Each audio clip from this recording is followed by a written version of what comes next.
Assalamualaikum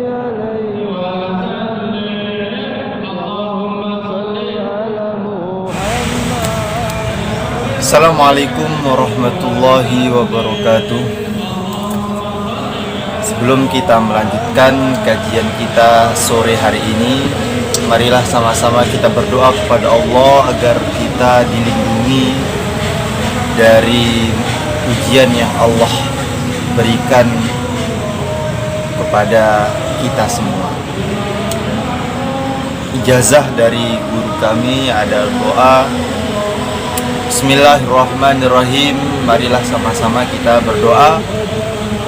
Li khamsatun utfi biha harral wabail hatima al-Mustafa wal Murtada wabnahuma wa Fatimah. Li khamsatun utfi biha harral wabail hatima al-Mustafa wal Murtada wabnahuma wa Fatimah. Li khamsatun utfi biha harral wabail hatima al-Mustafa wal Murtada wabnahuma wa Fatimah. Alhamdulillah, kita akan lanjutkan kajian beberapa masalah seputar puasa pada bulan Ramadan. Sekarang kita akan sedikit menjelaskan mengenai permasalahan seorang suami istri yang ia di tengah-tengah puasa bulan Ramadan ia melakukan hubungan seksual atau hubungan intim.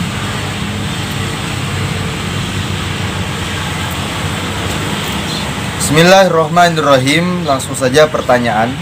Jika seorang suami istri berjima di siang hari bulan Ramadan, maka siapakah yang diwajibkan mengqadha dan membayar kifarohnya? Jadi ada suami istri, mereka jima pada siang hari bulan Ramadan. Nah, maka siapa yang wajib mengqadha dan membayar kifarohnya? Nah,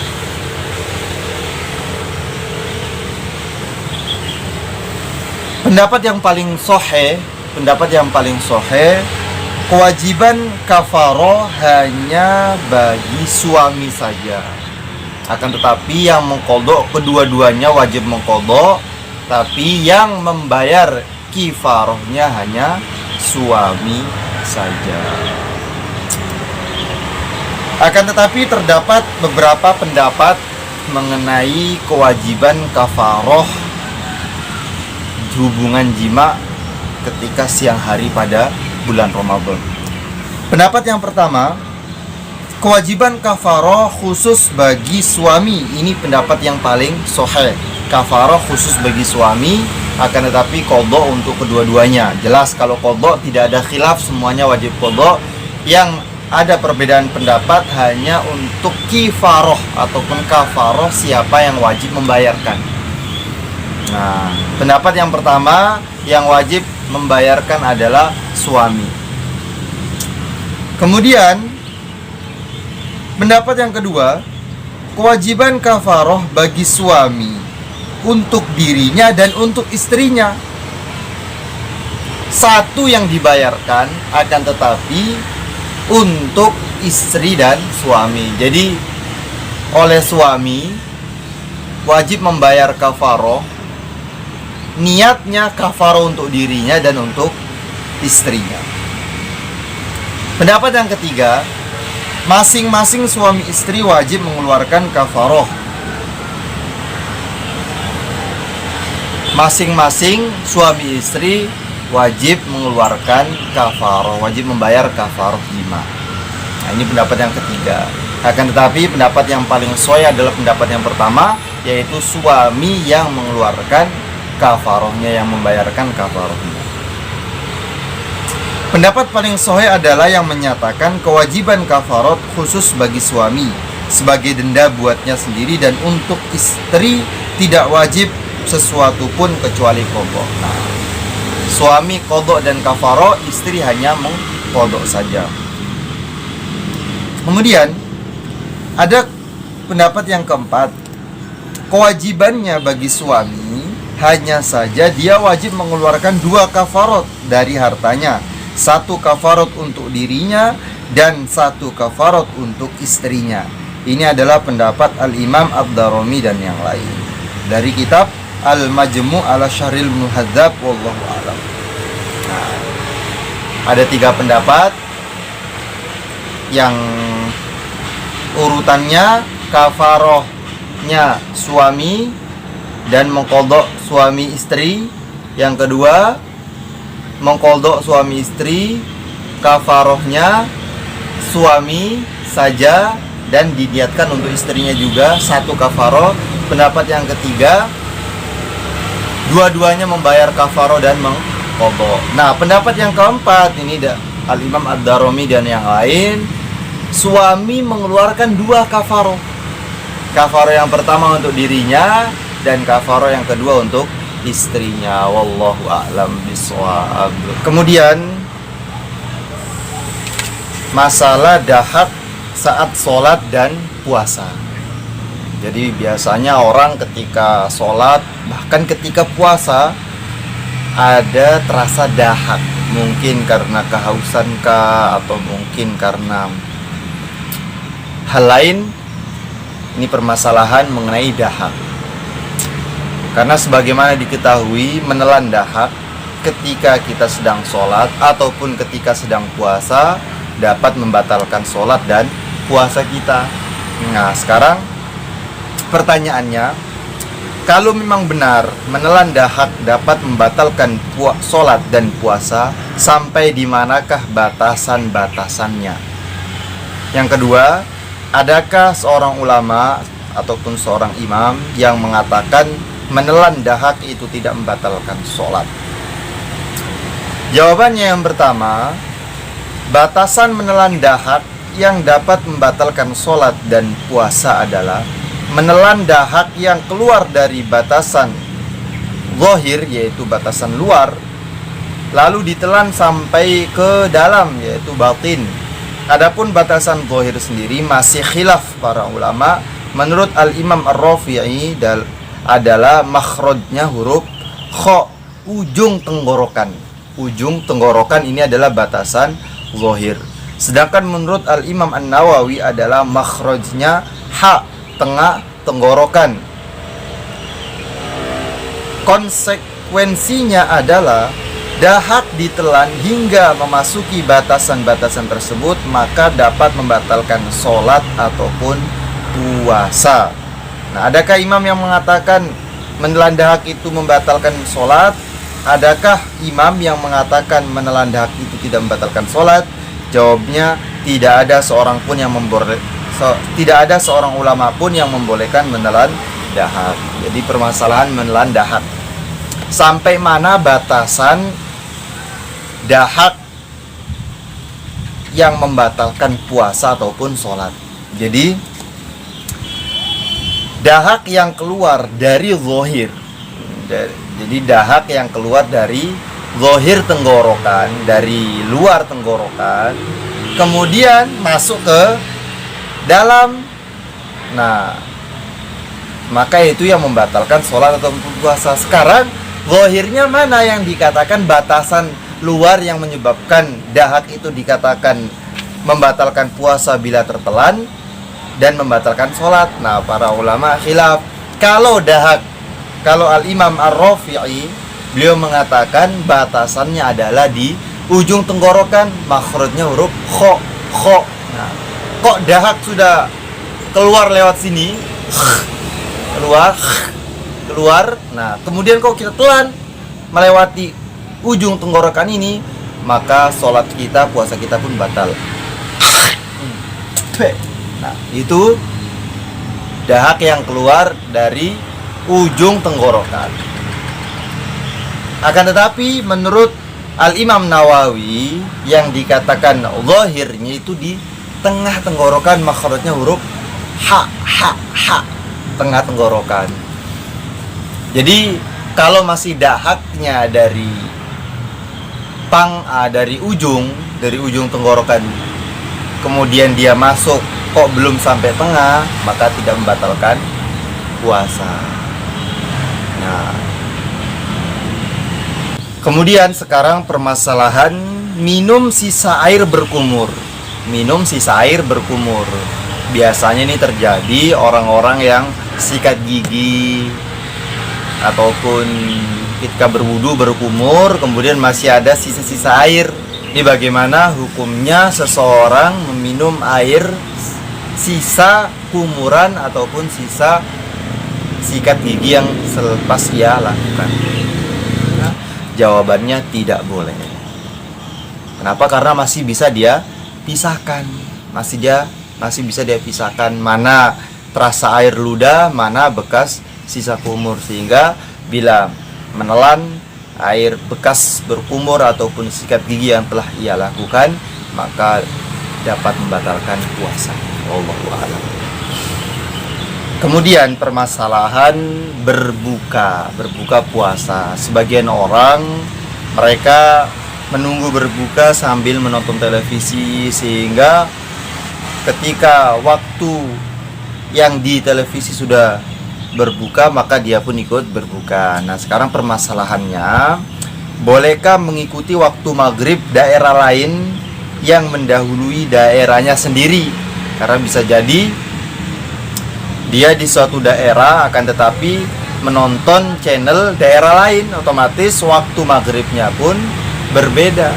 Nah, hukumnya tidak boleh, karena setiap daerah memiliki waktu tersendiri, kecuali apabila daerah yang diikuti baik dekat ataupun jauh berada di sebelah barat daerah yang mengikuti. Nah, kenapa? Karena otomatis daerah yang dia ikuti sudah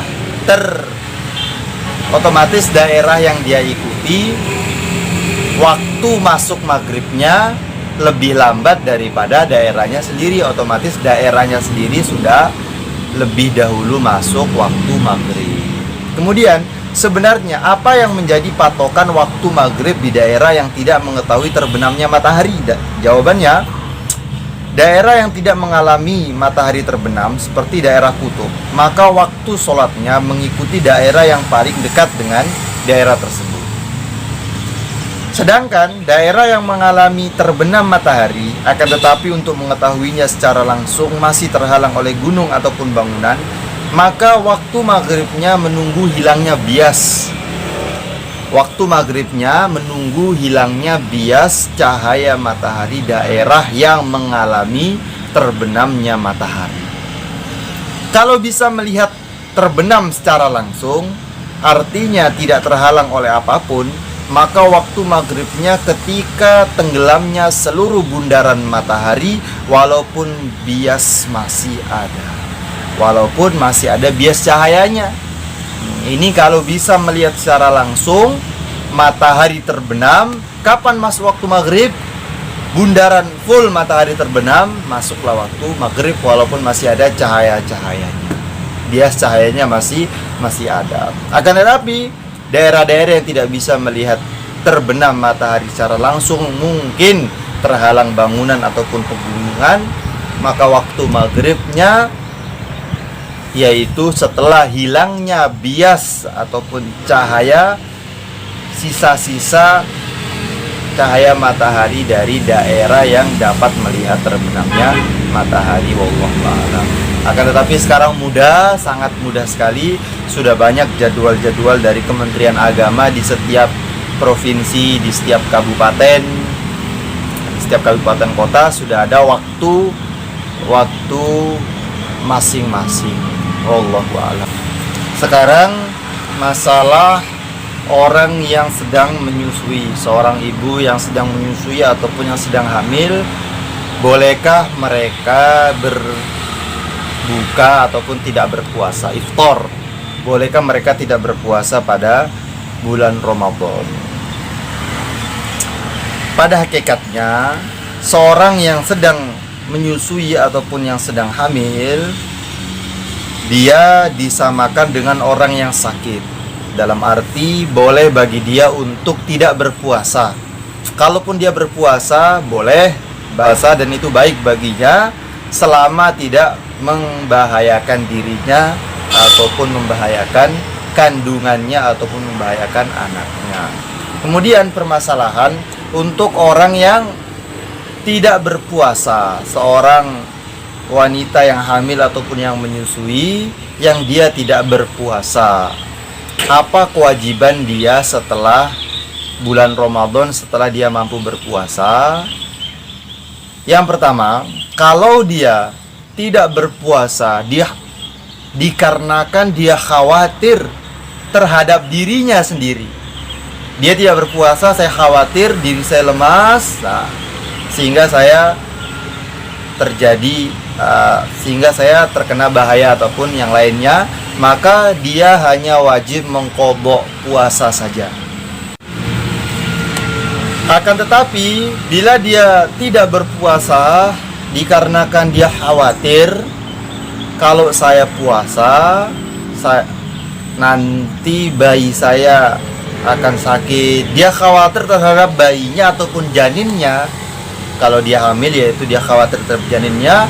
Kalau dia sudah melahirkan, lagi menyusui, dia khawatir kepada bayinya. Maka dia wajib mengqadha puasa dan wajib membayar fidyah, yaitu 1 mud 6,7 on, atau kita bulatkan menjadi 7 ons.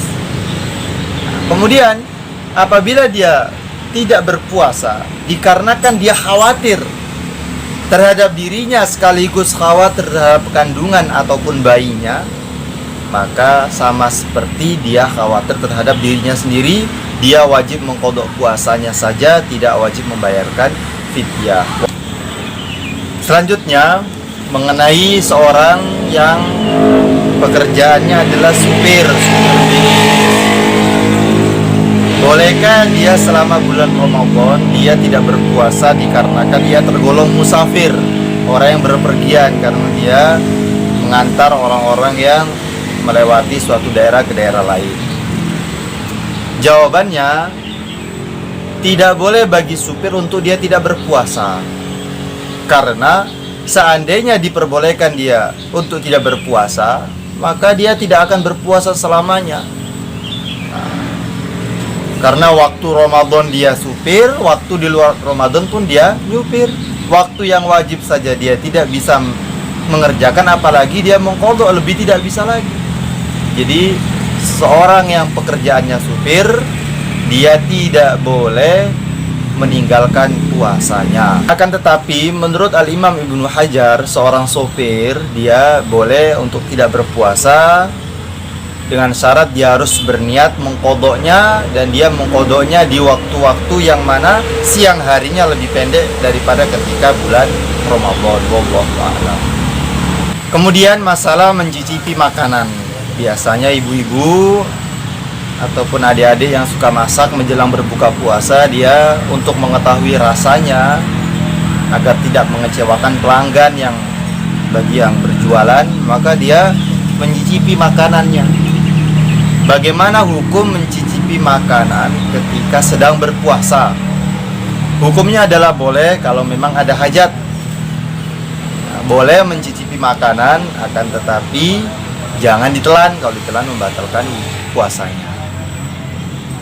Setelah mencicipi kemudian diludahkan. Ini kalau memang ada hajat. Tapi kalau tidak ada hajat, tiba-tiba ketika ibunya masak, nah ibunya sudah mencicipi ini enak atau tidak, tiba-tiba bapaknya datang, coba saya rasa dulu. Ini tidak boleh.